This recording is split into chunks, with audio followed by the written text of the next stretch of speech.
Bienvenidas y bienvenidos.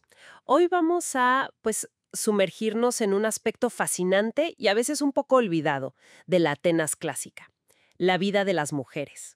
Específicamente, cómo el matrimonio prácticamente definía su existencia. Exacto. Y para esto nos basamos mucho en el trabajo de Sue Blundell, que es una referencia clave en historia clásica, ¿no? Justo.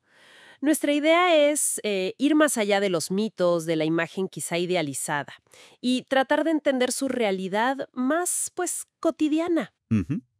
Vamos a ver que el matrimonio en Atenas era, mucho menos una elección romántica y más un contrato social, fundamental para la familia, para la propiedad, incluso para el Estado mismo. Definitivamente. ¿Y por dónde empezamos? Quizás por el lugar donde pasaban gran parte de su tiempo. El Loikos, la casa. Exacto. Dentro de la casa ateniense, sobre todo si era de buena posición, existía un espacio como designado, ¿no? El gineceo. Ujú, ujú. No es que fuera una cárcel, ojo, pero sí era como su ámbito principal. Tenemos incluso objetos que nos lo ilustran, como una píxide, estas cajitas de cerámica, ¿sabes? Sí, claro. Del siglo V antes de Cristo, con escenas que parecen, preparar a las chicas para ese futuro rol de esposas. Es interesante eso que dices, porque ¿qué pasaba si no cumplían ese rol? ¿Qué alternativas había? Buena pregunta. Pues la verdad es que muy pocas, y nada deseables, ¿eh? Quedarse soltera era visto casi como una tragedia social. ¿En serio? ¿Sí? Sí, sin un marido, la mujer dependía por completo de sus parientes hombres, el padre, los hermanos, y si además era pobre, bueno, imagínate el panorama. Pobreza o incluso la prostitución. ¡Qué fuerte! Y fíjate que llama la atención lo poco que aparecen las mujeres solteras en las fuentes. Como que si no cumplían esa función reproductora, socialmente, pues, casi no existían. Y mencionas la función reproductora. Ese matrimonio llegaba muy, muy pronto para ellas, ¿verdad? Tempranísimo. Las fuentes sugieren edades que hoy nos parecen, bueno, impactantes, entre los 14 y los 18 años, más o menos. 14. Hay un caso que menciona a Genofonte, creo, de una esposa de 14. Exacto. Y compáralo con los hombres, que muchas veces esperaban hasta los 30 o más. La diferencia es abismal. ¿Y por qué tanta prisa? ¿Solo por la fertilidad? Pues mira, la fertilidad era un factor, claro. Aprovechar esa ventana reproductiva. Pero no era lo único, ni mucho menos. Ah, no. No, había una creencia muy extendida de que una chica adolescente era más moldeable. Más fácil de educar según las normas del marido, de la casa nueva. Dominar, decían algunos textos, ¿no? Justo. Incluso se hablaba de un supuesto salvajismo juvenil que el matrimonio debía, digamos, encauzar. Vaya. Y eso súmale la obsesión cultural con la virginidad antes del matrimonio, y que el padre era quien arreglaba todo, a veces desde que la niña nacía casi. Claro, el control paterno. Entonces, casarla joven aseguraba esa virginidad, y además, muchos maridos preferían formar a una esposa muy joven, a su modo, en vez de recibir a una mujer pues con ideas ya más hechas. Entiendo. Y esa diferencia de edad tan marcada, reforzaba toda la estructura, ¿no? La idea de inferioridad femenina, el patriarcado. Totalmente. Era parte del sistema. Ahora, antes de ese paso ya definitivo al matrimonio, había como rituales, algo que marcara esa transición de la niñez. Oí algo de Brauron. Ah, Brauron, sí, sí. Es un caso fascinante. Era un santuario dedicado a Artemis. La diosa de la casa. Y también asociada a las transiciones femeninas. Bueno, pues ahí, niñas de entre 5 y 10 años que llamaban arctoi, o sea, osas. Osas. Sí, osas. Hacían un servicio temporal en el santuario. Se vestían con túnicas de color azafrán, hacían carreras, danzas. Hay estatuillas que las representan, de hecho. ¿Y qué significaba todo eso? Bueno, la interpretación es muy sugerente. Algunos creen que era como una especie de expiación simbólica, como si pagaran ritualmente por la sangre que perderían, ¿no?, al dejar de ser vírgenes. Ujú. Las carreras, incluso cierta desnudez ritual en algunas participantes ya mayores, todo parecía apuntar a la cercanía del matrimonio, a la transformación en mujer adulta. O sea, quitarse esas túnicas especiales era como cerrar una etapa. Exacto. Simbolizaba el fin de esa fase prematrimonial. Vale. Entonces llegamos al matrimonio en sí. Y aquí es donde creo que nuestra visión moderna choca más fuerte. Porque todo indica que el amor romántico, como lo entendemos hoy, no era el punto principal. Para nada, para nada. El matrimonio ateniense era por encima de todo un acuerdo estratégico. Casi un negocio, podríamos decir. ¿Para qué? Para asegurar dos cosas clave: la continuidad del linaje del genos y la transmisión de la propiedad, el oikos. La familia y el patrimonio. Exactamente. Hay una cita famosa, atribuida a Demóstenes, que aunque quizás es un poco, bueno, exagerada por el contexto de un juicio, lo deja clarísimo. ¿Qué dice? Dice algo así como: tenemos a las cortesanas para el placer, a las concubinas para el cuidado diario del cuerpo y a las esposas para que nos den hijos legítimos y sean guardianas fieles de la casa. Qué directo. O sea, cada una con su función bien delimitada. Clarísimo. Y esa era, en esencia, la expectativa social.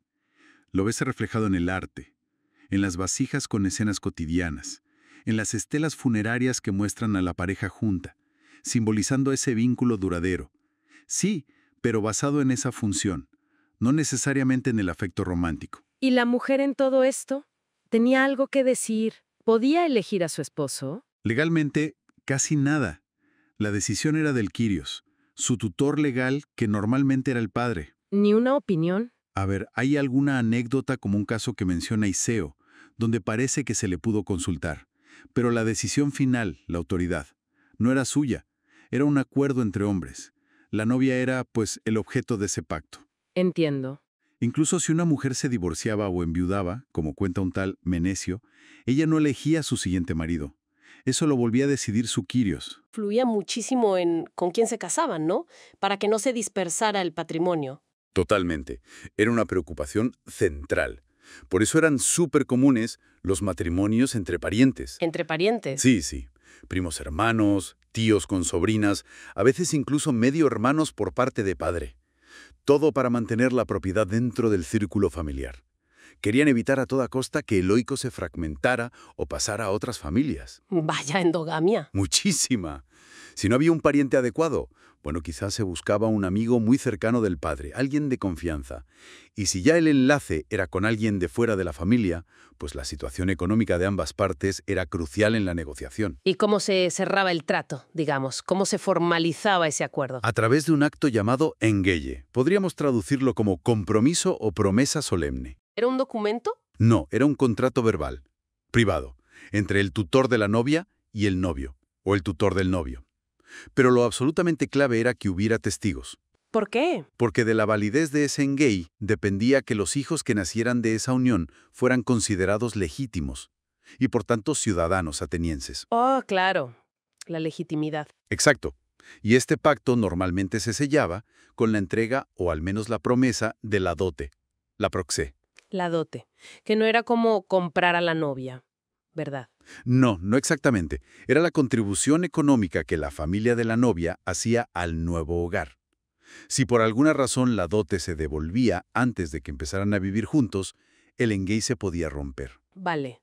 Simbólicamente, este engage marcaba ya el paso de la joven de la casa de su padre a la de su esposo, de niña a mujer casada. Y aquí conectamos con algo que mencionaste antes, el Estado, porque estas mujeres, aunque sin derechos políticos, eran cruciales para Atenas, ¿no? Indispensables. Y esa es una de las grandes paradojas. Eran cruciales, pero invisibles políticamente. ¿Por qué indispensables? Porque su función primordial, y se decía así sin rodeos, era producir hijos legítimos, engendrar herederos para las familias ciudadanas, asegurar que la propiedad y el linaje continuaran. La base de la ciudadanía. ¡Exacto! Y esto se volvió todavía más crítico con la famosa Ley de Ciudadanía de Pericles, allá por el 451 o 450 a.C., y que luego se reafirmó. ¿Qué decía esa ley? Que para ser ciudadano ateniense de pleno derecho, tenías que ser hijo de padre ateniense y de madre ateniense. Ambos. Increíble. O sea, ellas eran la puerta de entrada obligatoria a la ciudadanía, pero ellas mismas no eran ciudadanas con todos los derechos. Exactamente. Esa es la paradoja. Eran la llave, pero no podían abrir la puerta para sí mismas. ¿Y por qué hizo eso Pericles? ¿Se sabe? Pues todavía se debate bastante. Algunos piensan que quería limitar el poder de las familias aristocráticas, que a veces tenían muchas conexiones y matrimonios con extranjeros. Ujú. Otros creen que buscaba crear un grupo de ciudadanos más cohesionado, más exclusivo. Cerrar filas, digamos. ¿Y cuál fue el resultado? Fuera cual fuera el motivo inicial, la consecuencia fue clara. obligó a los ciudadanos atenienses a casarse entre ellos. Y eso tejió una red de parentesco súper densa dentro de la polis. Reforzó al Estado desde dentro, pero a costa de generar, como decías, una endogamia muy fuerte. Hablando de mantener todo en familia y la importancia de la herencia, eso me lleva a pensar en qué pasaba si un hombre moría sin hijos varones. ¿Qué sucedía con la propiedad y con la hija? Imagino que habría algo previsto. Justamente. Una situación legal muy particular y, bueno, bastante compleja. Ahí entra la figura de la epícleros. ¿Epique? Epícleros. Era la hija cuyo padre moría sin dejar herederos hombres. ¿Y entonces? Pues la ley lo obligaba a casarse con el pariente varón más cercano de su padre. Podía ser un tío, un primo. La obligaba. Sí, sí. El objetivo era clarísimo, que ella tuviera un hijo varón. Ese hijo se convertiría entonces en el heredero del patrimonio familiar, del oikos, asegurando que continuara bajo el linaje del abuelo materno. O sea, la hija era como el vehículo para conseguir el heredero. Exacto. Y mientras tanto, el marido de la epícleros administraba las propiedades, pero ojo, no era el dueño, era más bien un usufructuario temporal hasta que el hijo alcanzara la mayoría de edad. Eso tenía que llevar a situaciones complicadas, me imagino. Una chica joven casándose con un tío mucho mayor, por ejemplo. Sin duda, podía pasar perfectamente. Y más complicado aún, si la epícleros ya estaba casada cuando moría su padre, se podía disolver ese matrimonio previo para que cumpliera con la ley. No me digas. Sí. Y si el pariente que por ley le tocaba casarse con ella ya estaba casado, tenía que elegir. O se divorciaba de su esposa actual para casarse con la epícleros y gestionar la herencia, o renunciaba a ella y a todo el patrimonio. ¡Qué dilema! Y para asegurarse de que el objetivo final, el heredero, se cumpliera, la ley era súper específica.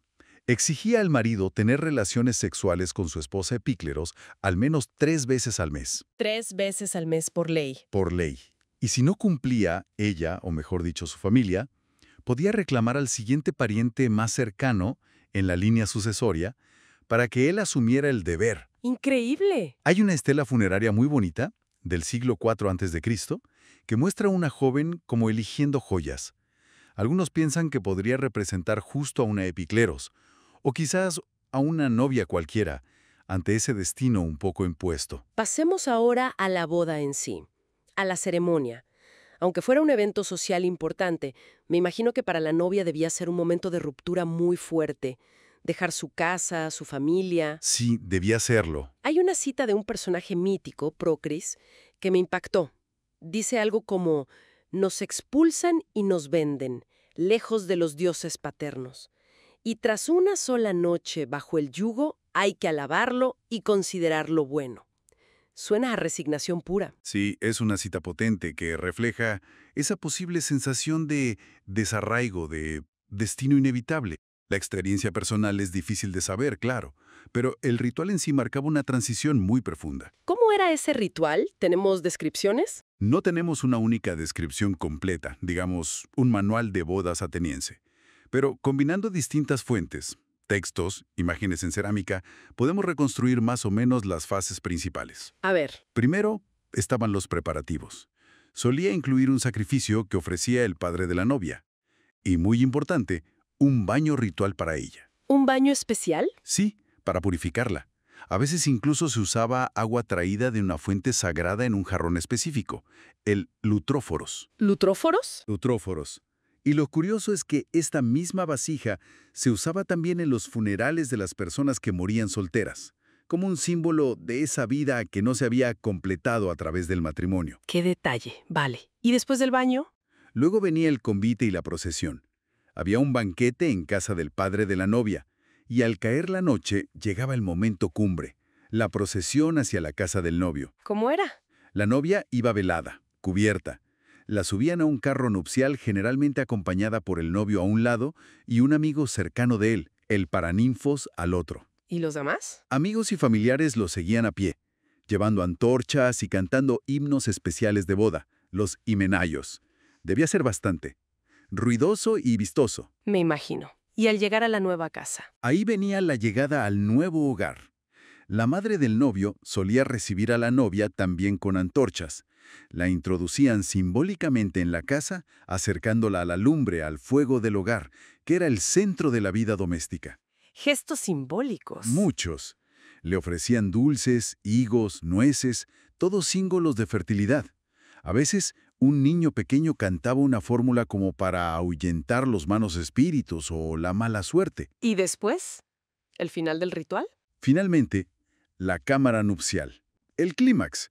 El novio la llevaba a la habitación destinada a ellos, mientras, afuera, los invitados cantaban otro tipo de canto nupcial, el epitalamio. ¿Y el velo? ¿Cuándo se lo quitaba? Es probable que fuera ahí, ya en la intimidad de la cámara nupcial. De hecho, al día siguiente, la novia recibía unos regalos llamados anacalipsteria. Anacalipsetia. Sí, que significa algo así como regalos del desvelamiento. Solían ser joyas, vestidos, perfumes, objetos que ya aludían a su nuevo estatus de mujer casada. Todo un proceso. Mencionas antorchas, cantos, banquetes. Suena a que era una celebración muy integrada en la vida social y religiosa de la ciudad, ¿no? Totalmente. Quizás conectada con otras festividades como las de Dioniso, el dios del vino, la fertilidad, donde a veces las mujeres sí tenían un papel más visible. Sin duda. Era un evento público, religioso y social de primer orden. Y fíjate, es interesante cómo algunos estudiosos han señalado los parecidos entre ciertos elementos del ritual de boda y los rituales funerarios. ¿De boda y funerarios? ¿Cómo? Pues sí. Piensa en la purificación con el baño, la procesión solemne, los cantos. Hay elementos comunes. Esto ha llevado a algunos a interpretar el matrimonio, sobre todo desde la perspectiva de la novia, como una especie de muerte simbólica. ¿Muerte de qué? La muerte de su vida anterior, de su etapa como niña soltera en casa de su padre. Se evoca a veces el mito de Perséfone, ¿sabes? La diosa raptada por Hades para convertirla en su esposa en el inframundo. Ah, claro, el rapto. Exacto. Y encuentras en algunos textos frases como «oh novia», «oh desdichada esposa», que parecen apuntar a esa visión un poco sombría de la transición. Definitivamente, eso choca muchísimo con nuestra idea actual de el día más feliz de tu vida, ¿no? Completamente. Parece que la realidad ateniense, como sugiere Blondo, era mucho más compleja, más ambigua que eso. Sin duda. No era ni una tragedia absoluta ni una fiesta continua. Era otra cosa. ¿Vale? ¿Y qué pasaba si esa unión tan cuidadosamente arreglada no funcionaba? ¿Existía el divorcio? ¿Se podían separar? Sí, sí existía el divorcio. Y para el hombre, de hecho, era relativamente sencillo. Ah, ¿sí? Bastante. En principio, solo tenía que devolver la dote que había recibido, o su valor equivalente, y no necesitaba ni dar muchas explicaciones ni pasar por un juicio complicado. Podía ser una decisión suya, un acuerdo mutuo, o incluso podía pedirlo a la familia de la esposa si consideraban que el marido no cumplía con sus deberes. Fácil para él. Pero me imagino que para la mujer no sería igual. Para nada. Para la mujer era mucho más complicado. Siempre necesitaba que un pariente varón suquirios, su padre, su hermano, su hijo, si era mayor de edad, actuara por ella. Ella no podía presentarse sola ante el magistrado a pedir el divorcio. O sea, seguía dependiendo de un hombre. Siempre. Hay un caso muy famoso, y bastante brutal, que cuenta Plutarco, el de Hipareta, la esposa de Alcibiedes. ¿Qué pasó? Pues que estaba harta de las infidelidades y el maltrato de Alcibiedes, y un día se armó de valor y fue al ágora, a la oficina del magistrado, para registrar su petición de divorcio. ¿Y lo consiguió? ¿Qué va? Alcibiedes se enteró, fue para allá, la agarró por la fuerza delante de todo el mundo y, según Plutarco, la arrastró literalmente de vuelta a casa. Y siguió siendo su esposa hasta que ella murió poco después. ¡Qué historia tan terrible! ¡Qué impotencia! Es un ejemplo extremo, quizás, pero ilustra muy bien la falta de autonomía real de las mujeres en estas situaciones. ¿Y el adulterio? Supongo que las consecuencias serían muy distintas si el infiel era él o si era ella. Radicalmente distintas. El doble rasero era absoluto. ¿Cómo? A ver, si un marido descubría a su esposa siéndole infiel, la ley ateniense le obligaba a divorciarse de ella inmediatamente. Le obligaba. Sí, si no lo hacía, él mismo corría el riesgo de perder sus propios derechos como ciudadano. Se consideraba una deshonra intolerable para el oikos. ¿Y para ella? ¿Qué pasaba con la mujer adúltera? Sufría una sanción social y religiosa muy dura. Se le prohibía participar en los cultos públicos, en las ceremonias religiosas, y ese era prácticamente el único espacio de vida pública o de cierta visibilidad que tenían fuera de casa. O sea, le excluyan de lo poco que tenían. Exacto. Como dijo el orador Lisias, la ley buscaba cubrir de infamia a tales mujeres y hacer su vida intolerable. Era una muerte social. ¿Y el amante? ¿Qué le pasaba al hombre con el que cometía adulterio? Bueno, el marido engañado tenía varias opciones. La ley le permitía matar al amante si lo sorprendía infraganti en el acto. Matarlo. Sí. Aunque parece que en la práctica no era tan común llegar a eso. Lo más habitual era exigirle una compensación económica, a veces muy alta, o someterlo a algún tipo de humillación pública. Vaya. Y la historia de Friné, la cortesana famosa que la absolvieron después de que su defensor la desnudara en el juicio. ¿Eso cómo encaja? Bueno, esa es una historia fascinante, aunque quizás con mucho de leyenda. Muestra que la aplicación de las leyes y la moralidad sexual en la práctica podían ser complejas y depender mucho del contexto, del estatus de la persona, de la retórica. No era todo blanco y negro. Entiendo. Sin embargo, parece que hacia el final del periodo clásico, ya en el siglo IV, algo empieza a cambiar un poquito, ¿no? Al menos en la cultura, en el teatro. Pienso en Menandro. Cierto, cierto. En lo que llamamos la comedia nueva, de la que Menandro es el gran representante. ¿Qué pasa ahí? Pues que empezamos a ver algo nuevo en las tramas. El amor romántico como la motivación principal para que una pareja quiera casarse. Amor. De verdad. ¿Sí? Sus obras suelen girar en torno a jóvenes que se enamoran perdidamente y tienen que superar un montón de obstáculos. Padres gruñones, rivales, malentendidos para poder casarse. Y eso reflejaba la realidad. La gente empezó a casarse por amor. A ver, hay que tomarlo con cautela. Sigue siendo una convención del género cómico, ¿no? Busca un final feliz para el público. No podemos decir que de repente todo el mundo en Atenas se casara por amor. ¡Claro! Pero sí podría indicar, quizás, una incipiente valoración de los sentimientos individuales, de la afinidad personal en la elección de pareja. Como que la idea empezaba a flotar en el ambiente, aunque el matrimonio por acuerdo y por interés siguiera siendo, con mucho, la norma en la vida real ateniense. Interesante ese pequeño giro, aunque fuera literal. Entonces, si intentamos como resumir todo esto que hemos explorado, Ujú. queda clarísimo que el matrimonio era la institución que marcaba y definía la vida de la mujer ateniense, ¿no? Sin duda. El eje central. Pero un matrimonio enfocado totalmente en la familia, en la propiedad, en la continuidad del Estado, mucho más que en la realización personal, en el afecto o en la elección individual. Exacto. El individuo, sobre todo el femenino, quedaba muy supeditado a esas estructuras mayores. Su capacidad de decidir sobre su propia vida era mínima. Muy limitada. Y hemos visto esa tensión constante, esa paradoja. Eran biológicamente indispensables para mantener la ciudadanía, para la existencia misma de la polis. Pero legalmente eran subordinadas, sin derechos políticos plenos, tratadas casi como menores de edad toda su vida. Justo. Y estaban insertas en un sistema de control social muy fuerte. El matrimonio temprano, arreglado por el padre, las leyes tan severas contra el adulterio femenino, una estructura muy, muy rígida. Y para terminar, quizás dejar una idea flotando, algo para seguir pensando más allá de lo que hemos comentado. Adelante. Si todo el énfasis estaba tan puesto en asegurar la línea paterna, en la gestión del oikos, del patrimonio, ¿cómo pudo haber influido eso en los lazos afectivos más íntimos? No ya solo entre marido y mujer, que hemos visto que era secundario, sino entre la madre y sus hijos. Interesante pregunta. Sabiendo que el objetivo principal de tener esos hijos era en el fondo darle un heredero al padre y asegurar la continuidad de su linaje y su patrimonio. ¿Qué tipo de relación madre-hijo se fomentaría en ese contexto? ¿Cómo sería ese afecto? Es una pregunta profunda, sí. ¿Se vería a los hijos más como una función, como un deber cumplido para el linaje paterno? ¿O el vínculo materno encontraría sus propias vías? Da mucho que pensar sobre la experiencia emocional real de estas mujeres. Exacto. Algo en que reflexionar.